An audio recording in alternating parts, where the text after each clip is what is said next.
ya Allah ini anak udah gak ada kedua orang tuanya tapi terus tetap pengen menghafal gitu, karena cita-cita dia selain untuk orang tuanya yang masih ada di dunia kala itu, dia mempunyai cita-cita agar kedua orang tuanya juga mendapatkan mahkota ketika nanti dia di surga gitu.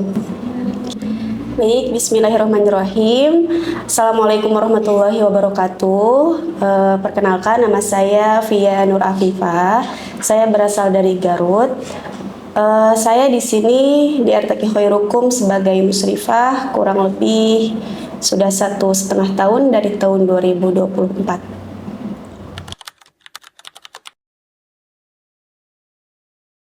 Ayah dan ibu ayah saya bekerja sebagai wira swasta. Kalau ibu rumah tangga, namun di rumah itu ada pengajian juga, jadi anak-anak kampung ngaji ke rumah saya gitu. Jadi ibu juga sebagai guru mengajar. Iya betul, saya merantau dari sudah lama ya, kurang lebih kalau misalkan dihitung merantau itu udah ada 7 tahun dari RTG.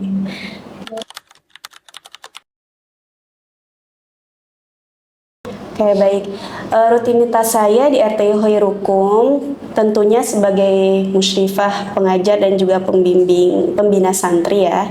Rutinitasnya yang pertama membangunkan anak-anak tahajud, kemudian kita lanjut dengan sholat duha, di aktivitas duha ya, dengan halakoh juga tambahan di rosah di siang hari, dan juga dilanjut juga dengan halakoh juga di malam hari. Biasanya kami sebagai musyrifah juga memastikan anak-anak untuk siap, dalam kondisi siap ketika mereka sudah kembali ke kamar mereka masing-masing untuk istirahat, seperti itu.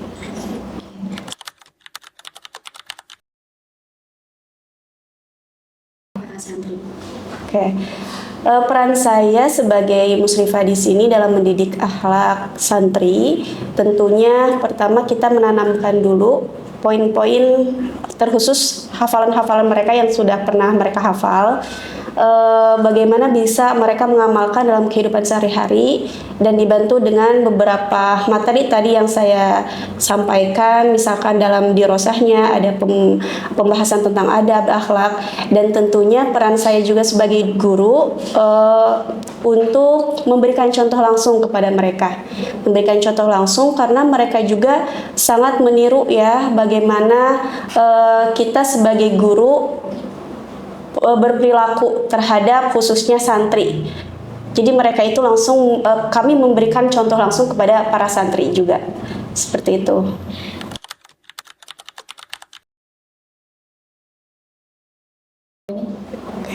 Tantangan terbesar saya kurang lebih 1,5 tahun ini selama di RTQ Khairukum sebetulnya lebih ke tantangan mengajar mereka dalam tahapan usia mereka gitu.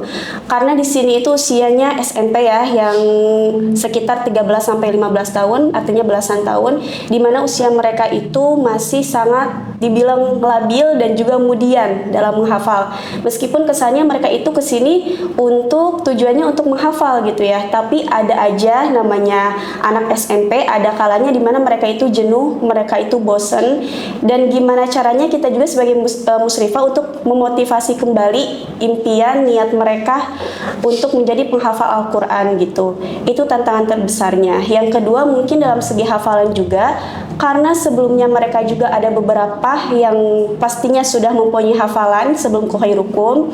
Jadi ada beberapa hafalan dan juga bacaan yang sudah dibawa dari rumah mereka atau dari pengajian mereka. Dan ada beberapa juga yang sudah entah itu dari nada, irama, atau bahkan tajwid tahsinnya yang sudah melekat. Misalkan tajwid yang harusnya dibaca gunah, jadi tidak gitu ya. Nah di sana itu semisal juz-juz 30 itu kan sudah benar-benar melekat banget ya sama mereka. Jadi ketika ke Khairukum itu salah satu tantangan, kita harus bisa membenarkan lebih lagi dalam penghafalan atau pelafalan yang kurang-kurangnya selama mereka sebelum ke RTQ Khairukum, seperti itu.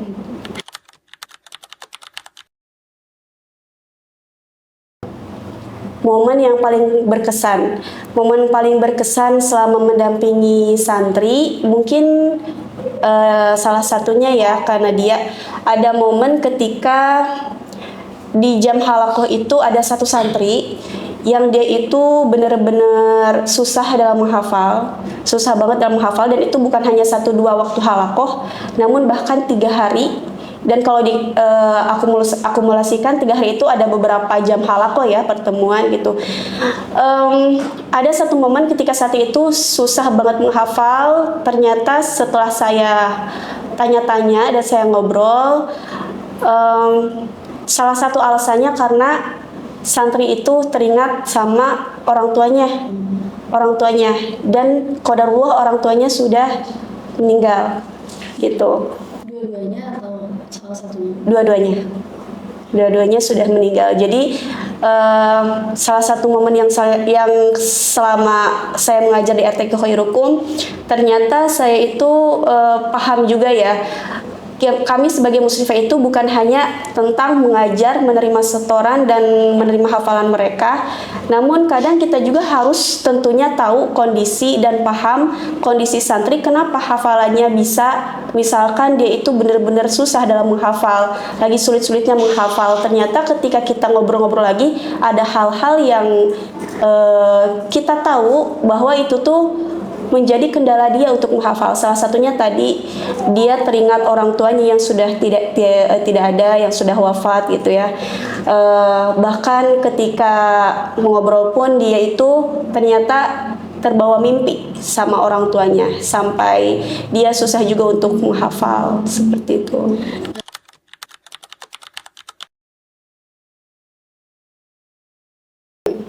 Upaya saya terkhusus untuk santri yang sulit untuk menghafal, apalagi saya menyangkutkan dulu ya sama santri yang tadi orang tuanya sudah tiada gitu. Upaya saya sendiri yang pertama mendengarkan curhatan dia, ceritanya dia, bagaimana dia bercerita tentang dia kangen sama orang tuanya, tentang dia susahnya menghafal karena satu hal dan lain sebagainya.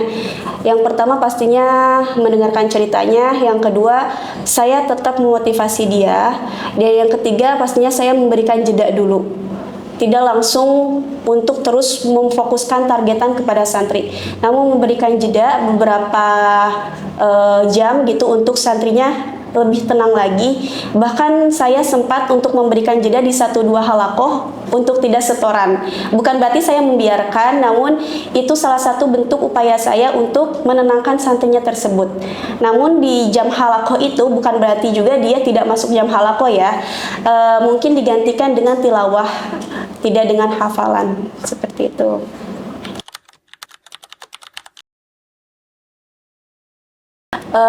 Kisah dari santri yang sangat menginspirasi saya ya.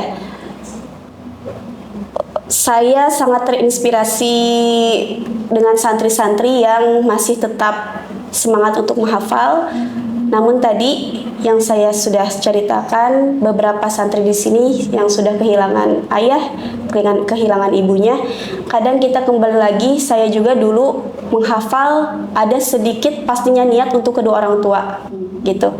Namun untuk santri di sini saya sangat terinspirasi ketika santri itu benar-benar semangat untuk menghafal. Di sisi lain orang tuanya sudah tiada. Pernah satu momen saya itu mendapatkan santri kelas 9, dia itu lagi tasmi juz 28, namun di saat ke surat berapa ada tasmiyah suratnya itu yang gak lancar gitu. Ketika saya buka surat itu di Al-Qur'annya dia, ternyata ada foto kedua orang tuanya. Ada foto kedua orang tuanya, dan di belakang foto itu dia bercerita kalau misalkan aku lagi kangen sama ayah sama bunda gitu. Itu sangat, di sisi lain saya sebagai guru sangat bukan terinspirasi lagi ya, kalau kayak gitu tuh bener-bener ngena gitu ke sayanya juga, kayak ya Allah ini anak udah gak ada kedua orang tuanya tapi terus tetap pengen menghafal gitu, karena cita-cita dia selain untuk orang tuanya yang masih ada di dunia kala itu, dia mempunyai cita-cita agar kedua orang tuanya juga mendapatkan mahkota ketika nanti dia di surga gitu.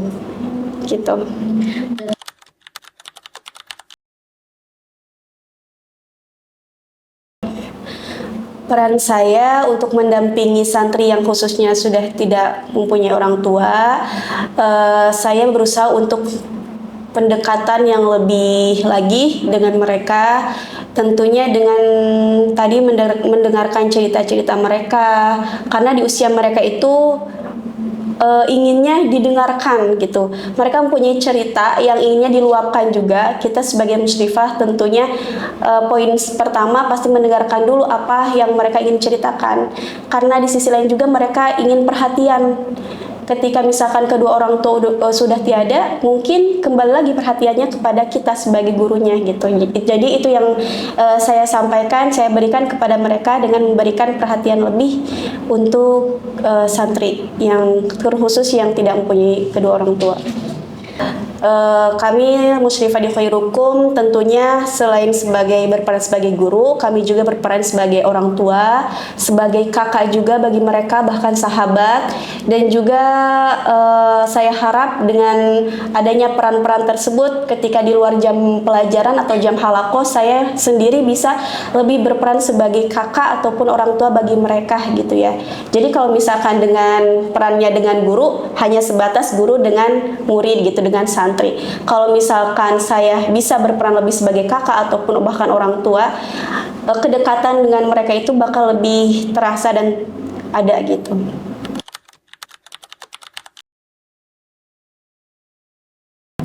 Perasaan saya sendiri tentunya bangga, terharu juga ketika misalkan santri bisa menyelesaikan hafalan 30 juz. Dan sangat bersyukur karena generasi Al-Quran semakin bertambah, semakin banyak gitu ya. Ya itu.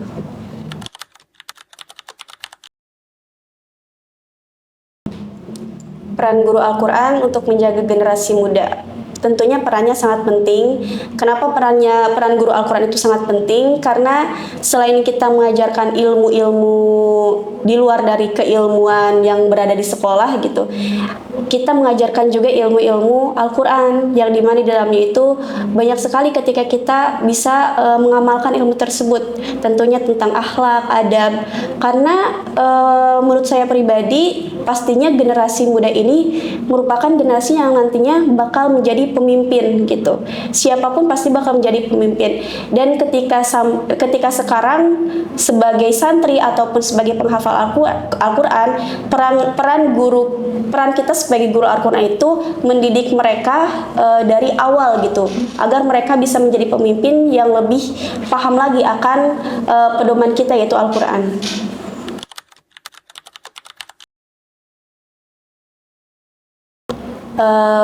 Feedback atau misalkan apresiasi untuk para penghafal, menjaga guru penghafal Quran ya. Feedbacknya itu mungkin yang pertama pastinya rasa penghargaan. Tadi penghargaan, maksud dari penghargaan itu saya lebih kepada banyak penghafal Quran yang mungkin bingung dalam artian tidak mempunyai wadah dalam mengamalkan Al-Quran. Jadi saya harap dengan ada dukungan dari masyarakat untuk para penghafal Al-Quran atau para pengajar, jadi bisa mengamalkan Al-Quran itu lebih luas lagi gitu, dengan memberikan wadah-wadah bagi para pengajar Al-Quran atau penghafal Al-Quran.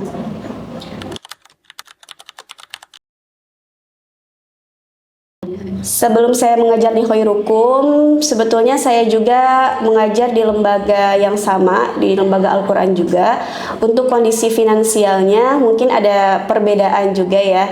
Karena sebelumnya mungkin saya mendapatkan, dalam kondisi finansialnya saya hanya bisa dibilang hanya cukup untuk diri saya pribadi. Nah, berbeda dengan di Khairukum, ketika keluarga saya, adik saya, dan siapapun itu membutuhkan secara finansial yang dalam artian ketika dadakan ataupun apapun itu, saya ada gitu. Jadi perbedaannya di sana. Bukan hanya untuk diri saya pribadi, namun bisa untuk keluarga saya juga ketika di Khairukum.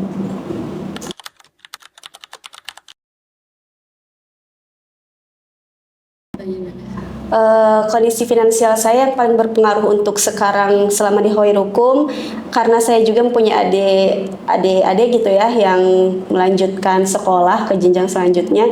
Alhamdulillah juga saya bisa membantu dalam kondisi pendidikan mereka, untuk finansial pendidikan mereka juga sedikit-sedikit gitu, membantu di hal seperti itu.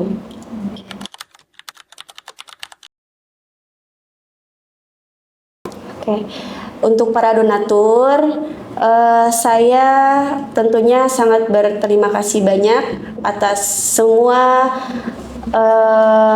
semua sedekah, infak dan lain sebagainya untuk khususnya program Bea Guru Ngaji ini. Dan saya selalu mendoakan agar para donatur selalu diberikan kesehatan, keberkahan, dan juga apapun yang donatur telah berikan, baik dalam bentuk materi, tenaga, dan lain sebagainya, semoga menjadikan sebagai amal jariah bagi donatur semuanya.